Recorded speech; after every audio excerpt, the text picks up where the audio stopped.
നിങ്ങൾ കണ്ടുകൊണ്ടിരിക്കുന്നത് ജോസ് മോൻസ് ക്ലിക്സ്. വിമാനത്തിലൊക്കെ ബ്ലാക്ക് ബോക്സ് എന്നൊരു സംഭവം ഉണ്ടെന്ന് നിങ്ങളിൽ പലർക്കും അറിയാമായിരിക്കാം. അപ്പോൾ വിമാന അപകടമൊക്കെ സംഭവിച്ചു കഴിയുമ്പോഴത്തേക്കും എന്തുകൊണ്ട് സംഭവിച്ചു, എങ്ങനെ സംഭവിച്ചു എന്നുള്ള കാര്യങ്ങളൊക്കെ ഈ ബ്ലാക്ക് ബോക്സിലെ വിവരങ്ങൾ, പ്രധാനപ്പെട്ട വിവരങ്ങൾ വെച്ചിട്ടാണ് നമുക്ക് കണ്ടെത്താൻ സാധിക്കുന്നത്. ഇപ്പോൾ വിമാനത്തിലേതുപോലെ തന്നെ നമ്മുടെ കപ്പലിലുമുണ്ട് ഒരു ബ്ലാക്ക് ബോക്സ്. ഇപ്പോൾ കപ്പലിലെ ബ്ലാക്ക് ബോക്സിൻ്റെ പേര് VDR എന്നാണ്. ഇപ്പോൾ ഈ അടുത്തിടയ്ക്ക് തീ പിടിച്ച വാൻഹായ് കപ്പലിലെ VDR ഡേറ്റ വിവരങ്ങളൊക്കെ കിട്ടിയിട്ടുണ്ടെന്ന് നമ്മൾ അടുത്തിടയ്ക്ക് ന്യൂസിൽ കണ്ടിരുന്നു. അപ്പോൾ എന്താണ് VDR? ഇപ്പോൾ VDR എന്ന് വെച്ച് കഴിഞ്ഞാൽ അതിൻ്റെ ഫുൾ നെയിം പറയുന്നത് വോയേജ് ഡേറ്റ റെക്കോർഡർ എന്നാണ്. അതിൻ്റെ ചുരുക്കപ്പേരാണ് VDR.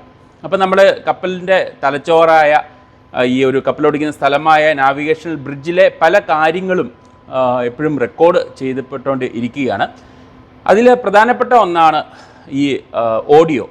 ഇപ്പോൾ പല സ്ഥലങ്ങളിലും ഈ കപ്പലോടിക്കുന്ന സ്ഥലമായ നാവിഗേഷണൽ ബ്രിഡ്ജിനും അതിൻ്റെ വെളിയിൽ വിങ്ങിലൊക്കെ ആയിട്ട് പല സ്ഥലങ്ങളിലും മൈക്കുകൾ പിടിപ്പിച്ചിട്ടുണ്ട്. ഇപ്പം നമ്മൾ ഇവിടെ സംസാരിക്കുന്ന കാര്യങ്ങൾ ഒക്കെ ഇത് റെക്കോർഡ് ചെയ്തുകൊണ്ടിരിക്കുകയാണ്. ഇപ്പം മൈക്ക് മാത്രമല്ല, ബാക്കി പല കാര്യങ്ങളിലും ഈ VDR റെക്കോർഡ് ചെയ്യുന്നുണ്ട്. അപ്പം അതിൽ റഡാറിൻ്റെ ഒരു സ്ക്രീൻ, അതുപോലെ തന്നെ എഗ്ഡിസ് കപ്പലിൻ്റെ ചാർട്ടിൻ്റെ സ്ക്രീന്, കപ്പലിൻ്റെ GPS പൊസിഷൻ, സ്പീഡ്, എൻജിൻ്റെ പല ഓർഡറുകൾ, അതെല്ലാം തന്നെ റെക്കോർഡായിക്കൊണ്ട് ഇരിക്കുകയാണ്. പിന്നെ അതുപോലെ തന്നെ പലതരം അലാമുകൾ വരുന്നതൊക്കെ റെക്കോർഡിംഗ് ആണ്. അപ്പം ഈ എന്തെങ്കിലും അപകടമൊക്കെ സംഭവിച്ചു കഴിഞ്ഞാൽ ഈ VDRലെ ആ ഡേറ്റ പ്ലേ ചെയ്ത് കഴിഞ്ഞാൽ ഇൻവെസ്റ്റിഗേഷൻ ചെയ്യുന്ന ആൾക്കാർക്ക് ആ ഒരു അപകടത്തിൻ്റെ കാരണങ്ങൾ തിരിച്ചറിയാൻ സാധിക്കും. അപ്പം അതെങ്ങനെയാണെന്നുള്ള കാര്യങ്ങൾ പുനരാവിഷ്കരിക്കാൻ സാധിക്കും. ഇപ്പം കപ്പൽ ഇടിക്കുന്ന കേസുകളിൽ ആ ഒരു സംഭവങ്ങളൊക്കെ ആണെങ്കിൽ കൂടുതൽ നമ്മൾ ഓടിക്കുന്ന കാര്യങ്ങളെല്ലാം തന്നെ ഇതിൽ ഞാൻ നേരത്തെ പറഞ്ഞതുപോലെ തന്നെ റെക്കോർഡാകുന്നുണ്ട്. അപ്പോൾ അതൊക്കെ വെച്ച് കഴിഞ്ഞാൽ ആൾക്കാർക്ക്, ബാക്കിയുള്ളവർക്ക് നുണ പറയാൻ പറ്റത്തില്ല. കാരണം എല്ലാം കൃത്യമായിട്ട് അത് റെക്കോർഡ് ചെയ്തുകൊണ്ടിരിക്കുകയാണ്. അപ്പോൾ ഈ റെക്കോർഡ് ചെയ്യുന്ന സാധനങ്ങളൊക്കെ ഇവിടെ നമുക്ക് ഒരു പാനലുണ്ട്. അപ്പോൾ അതിലേക്കാണ് പല എക്യുപ്മെൻറ്റിൽ നിന്നുമുള്ള ഡേറ്റാസ് ചെന്ന് റെക്കോർഡാകുന്നത്. അപ്പം എല്ലാ വർഷവും ഒരു പെർഫോമൻസ് ടെസ്റ്റ് കാര്യങ്ങളൊക്കെ ചെയ്ത് VDR കറക്റ്റായിട്ടാണ് വർക്ക് ചെയ്യുന്നതെന്നുള്ള കാര്യങ്ങളൊക്കെ ഉറപ്പുവരുത്താറുണ്ട്.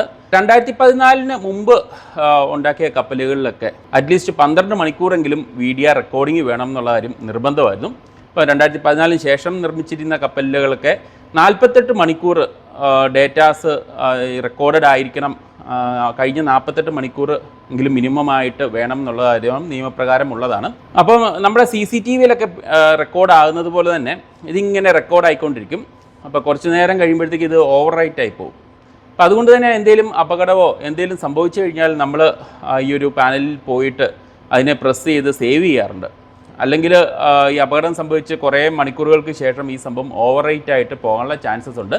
ഞാൻ മിനിമം 48 മണിക്കൂറൊക്കെ ആവശ്യമുണ്ടെന്ന് പറഞ്ഞെങ്കിലും പുതിയ കപ്പലുകളിലൊക്കെ 1-2 മാസമൊക്കെ ഡീറ്റെയിൽസ് ഇത് സേവായി വെക്കാനുള്ള അത്രയും വലിയ ഹാർഡ് ഡിസ്ക് കൊടുത്തിട്ടുണ്ട്. VDR എന്നുള്ള സംഭവം മെയിനായിട്ട് നമുക്കൊരു ആക്സിഡൻറ്റ് ഇൻവെസ്റ്റിഗേഷന് വേണ്ടി ഉപയോഗിക്കാൻ പറ്റിയ ഒരു ബ്ലാക്ക് ബോക്സ് പോലത്തെ ഒരു സാധനമാണ്.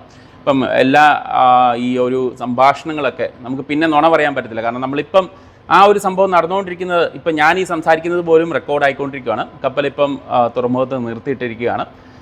അതുകൊണ്ടാണ് സ്റ്റിയറിങ്ങിലൊന്നും ആളില്ലാത്തത്. അപ്പം ഞാൻ ഈ സംസാരിക്കുന്നത് പോലും ഇത് റെക്കോർഡ് ആയിക്കൊണ്ടിരിക്കുകയാണ്.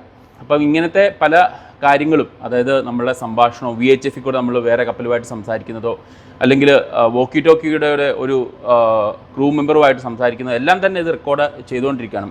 അതുപോലെ ഡ്യൂട്ടി ഓഫീസറും ക്യാപ്റ്റനും ഏബിൾ ബോഡിഡ് സീമാനും ആ ബ്രിഡ്ജിലെ ടീമിലെ ആൾക്കാർ തമ്മിൽ സംസാരിക്കുന്ന കാര്യങ്ങളെല്ലാം തന്നെ ഇവിടെ നടക്കുന്ന എല്ലാ സാധനങ്ങളും ഇത് റെക്കോർഡ് ആയിക്കൊണ്ടിരിക്കുകയാണ്.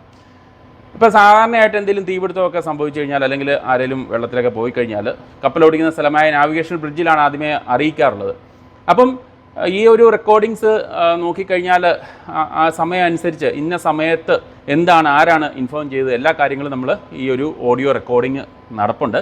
അതനുസരിച്ച് കപ്പൽ സ്ലോ ആക്കുകയോ അല്ലെങ്കിൽ കപ്പൽ തിരിക്കുകയോ ഒക്കെ ചെയ്യുന്നതും എല്ലാ കാര്യങ്ങളും ഇതിനകത്ത് റെക്കോർഡായിക്കൊണ്ടിരിക്കുകയാണ്. അപ്പം ഈ ഒരു മെയിൻ പാനൽ നമ്മുടെ ഈ ബ്രിഡ്ജിനുള്ളിൽ തന്നെ അല്ലെങ്കിൽ ഒരു റേഡിയോ റൂം പുറകിലുള്ള റൂമിലായിട്ട് കൊടുത്തിട്ടുണ്ട്. അതുകൂടാതെ തന്നെ വേറൊരു ക്യാപ്സൂൾ പോലെ ഒരു സംഭവം ഓപ്പൺ ഡെക്കിൽ, അതായത് നമ്മളിപ്പോൾ ഇരിക്കുന്ന നാവിഗേഷണൽ ബ്രിഡ്ജിൻ്റെ മേൽവശത്തെ ഡെക്കിൽ ഓപ്പണായിട്ട് വെച്ചിട്ടുണ്ട്.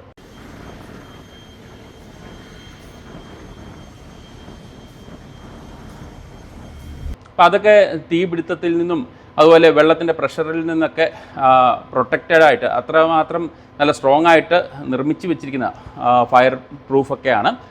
അപ്പോൾ അതിൻ്റെ സംഭവം എന്ന് പറഞ്ഞാൽ നമ്മളിപ്പോൾ കപ്പൽ അഥവാ മുങ്ങിപ്പോയെന്ന് വിചാരിക്കുക. അപ്പം അതും രണ്ട് തരത്തിലുള്ള സംഭവമുണ്ട്.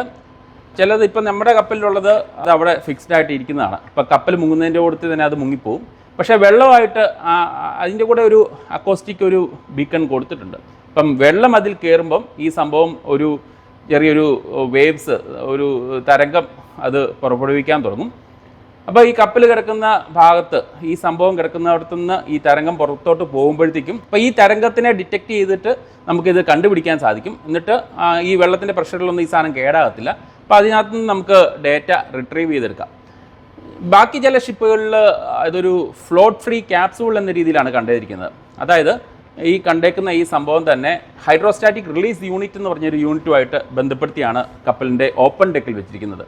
അപ്പോൾ ഇതുപോലെ കപ്പൽ മുങ്ങിപ്പോവുകയാണെങ്കിൽ ഒരു 1.5 മീറ്റർ തൊട്ട് ഒരു 3 മീറ്റർ വരെ ഡെപ്തിലോട്ട് മുങ്ങുന്ന സമയത്ത് ഈ HRU എന്ന് പറഞ്ഞ സംഭവം ആക്ടിവേറ്റ് ആയിട്ട് ഈ സാധനത്തിനെ കപ്പലിൽ നിന്ന് വേർപിടിവിച്ച് ഈ സംഭവം ഫ്ലോട്ട് ചെയ്യും. അതായത് വെള്ളത്തിൻ്റെ ഉപരിതലത്തിൽ സർഫസിൽ വന്നിട്ട് ഇതിങ്ങനെ പൊങ്ങിക്കിടക്കും.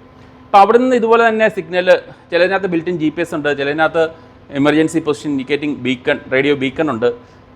അങ്ങനെ പലതരം സിഗ്നലൊക്കെ പുറപ്പെടുവിച്ച് ഇതിൻ്റെ ലൊക്കേഷൻ കണ്ടെത്താൻ സാധിക്കും. ഇതിൽ നിന്ന് പുറപ്പെടുന്ന സിഗ്നൽസ് സാറ്റലൈറ്റിൻ്റെ സഹായത്തോടു കൂടി പിടിച്ചെടുത്ത് അങ്ങനെയാണ് ഇതിൻ്റെ ഒരു ലൊക്കേഷൻ അവർക്ക് കണ്ടെത്താൻ സാധിക്കുന്നത്. കപ്പൽ മുങ്ങിപ്പോകുന്ന സാഹചര്യത്തിലാണ് ഈ പുറത്ത് വെച്ചിരിക്കുന്ന ക്യാപ്സൂളിൽ നിന്നുള്ള ഡേറ്റ അവർക്ക് ശേഖരിക്കേണ്ടതുള്ളൂ. അല്ലെങ്കിൽ മെയിൻ പാനലിൽ നിന്ന് തന്നെ എളുപ്പത്തിൽ ഡീറ്റെയിൽസ് എടുക്കാവുന്നതാണ്. അങ്ങനെ അതിനകത്തുള്ള ഡീറ്റെയിൽസ് അതോറിറ്റീസിന് ചെക്ക് ചെയ്ത് എന്താണ് സംഭവിച്ചതെന്നുള്ള കാര്യങ്ങളൊക്കെ മനസ്സിലാക്കാൻ സാധിക്കും. ഇപ്പോൾ പണ്ടുകാലത്ത് നിർമ്മിച്ച ഷിപ്പുകളിലൊക്കെ സിംപ്ലിഫൈഡ് VDR ആയിരുന്നു. അതായത് അതിലെ എല്ലാ കാര്യങ്ങളും, ഇപ്പം എഗ്ഡിസിൻ്റെ ഡീറ്റെയിൽസ് അങ്ങനെയൊന്നും തന്നെ ഇല്ലായിരുന്നു. മിനിമം ആയിട്ടുള്ള കുറച്ച് കാര്യങ്ങൾ മാത്രമാണ് പണ്ടുകാലത്തെ ഷിപ്പുകളിൽ ഉണ്ടായിരുന്നത്. എന്നാൽ പിന്നീട് പുതുതായിട്ട് നിർമ്മിക്കുന്ന കപ്പലുകളിൽ കൂടുതൽ ഡീറ്റെയിൽസ് VDRൽ റെക്കോർഡ് ആകുന്നുണ്ട്. അപ്പോൾ അതൊക്കെ വെച്ചിട്ട് ആക്സിഡൻറ്റ് ഇൻവെസ്റ്റിഗേഷന് ഉപകാരപ്പെടുന്നുണ്ട്. അപ്പോൾ ഞാൻ നേരത്തെ പറഞ്ഞ ഞങ്ങളുടെ കപ്പലിലെ പുറത്തുള്ള യൂണിറ്റ് ഇത് ഫ്ലോട്ട് ഫ്രീ യൂണിറ്റ് അല്ലായിരുന്നു. അതായത് കപ്പലുമായിട്ട് ബന്ധിപ്പിച്ച് ഫിക്സാക്കി വെച്ചേക്കുന്ന സാധനമാണ്. ഇപ്പോൾ ഒരു കപ്പൽ മുങ്ങിപ്പോയി കഴിഞ്ഞാൽ തന്നെ 30 ദിവസത്തേക്ക് അതിൽ നിന്ന് സിഗ്നൽസ് പോകാനുള്ള അത്രയും ബാറ്ററി കപ്പാസിറ്റി ഉണ്ട് ആ ചെറിയൊരു അക്കോസ്റ്റിക് ബീക്കണിൽ നിന്ന്. അപ്പം അതിനുള്ളിൽ ആൾക്കാർക്ക് വന്ന് കണ്ടെത്താനുള്ള സാവകാശമുണ്ട്. അപ്പോൾ ഇതൊക്കെയാണ് നമ്മുടെ കപ്പലിൻ്റെ ബ്ലാക്ക് ബോക്സ് അല്ലെങ്കിൽ VDR എന്നറിയപ്പെടുന്ന വോയിസ് ഡേറ്റ റെക്കോർഡറിൻ്റെ വിശേഷങ്ങൾ. കൂടുതൽ വലിച്ചു നീട്ടുന്നില്ല. അപ്പം മറ്റൊരു വീഡിയോ ആയിട്ട് കാണുന്നവരേക്കും stay tuned, stay safe. Thank U.